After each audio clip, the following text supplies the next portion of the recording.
அதே ஆங்கிள்ஸோட தொடர்ச்சி தான். ரெண்டு பேர் லைன் ஏபி சிடி, இதை இஎஃப் கட் பண்ணுது. எங்கே கட் பண்ணுது? ஜிஹெச். அதே போல் 8 ஆங்கிள்ஸ் 1 2 3 4 5 6 7 8 ஆங்கிள்ஸ் அது மாதிரி வருது. இன்றைக்கி பார்க்க போகிறது என்னென்னா ஆல்டர்னேட் ஆங்கிள்ஸ். இதில் இந்த 8 ஆங்கிளில் இந்த லைனுக்கு இடையில் வரக்கூடிய ஆங்கிளுக்கு பேர் இன்டீரியர் ஆங்கிள். இன்டீரியர் ஆங்கிளுங்கிறது இந்த 4 ஆங்கிளும்.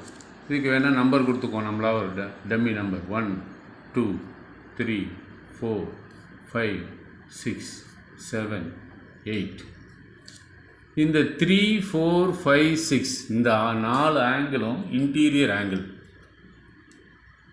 இந்த லைனுக்கு வெளியில் இருக்குது பாருங்கள், ஆங்கிள் 1 2 இங்கே 7 8, இது எக்ஸ்டீரியர் ஆங்கிள்.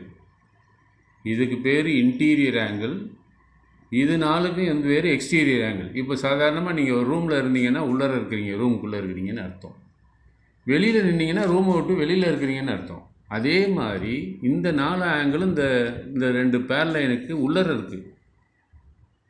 3 4 5 6 வந்து ஏபிக்கும் சிடிக்கும் இடையில் இருக்குது, அதனால் அது இன்டீரியர் ஆங்கிள். இந்த 1 2 7 8 வந்து ஏபிசிடிக்கும் வெளியில் இருக்குது, அதனால் அது எக்ஸ்டீரியர் ஆங்கிள். இப்போ இந்த இன்டீரியர் ஆங்கிளில் அப்படி ஒரு கிராஸ் பண்ண மாதிரி பாருங்கள். 3க்கு equal 6, angle 3 equal to angle 6.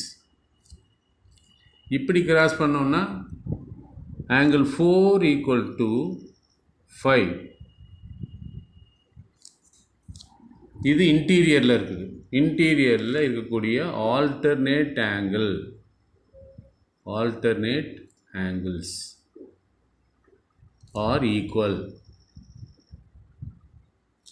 அதே போல் எக்ஸ்டீரியரில் எடுத்துக்கிட்டிங்கன்னா 1 2 இங்கே இருக்குது, 7 8 இருக்குது. அதே போல் இங்கே பாருங்கள், இந்த மாதிரி ஒரு கிராஸ் 1லேருந்து 8, angle 1 equal to angle 8, angle 2 equal to angle 7.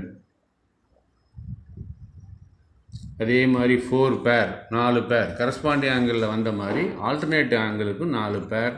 அந்த 4 பேர் எப்படி கண்டுபிடிக்கிறோம்னா இன்டீரியரில் 2, எக்ஸ்டீரியரில் 2. So alternate angles R equal. இது பார்த்துக்கங்க. இதெல்லாம் தெரிஞ்சதுன்னா உங்களுக்கு தியரம் வந்து ரொம்ப சுலபமான சாப்டராக இருக்கும். பார்ப்போம்.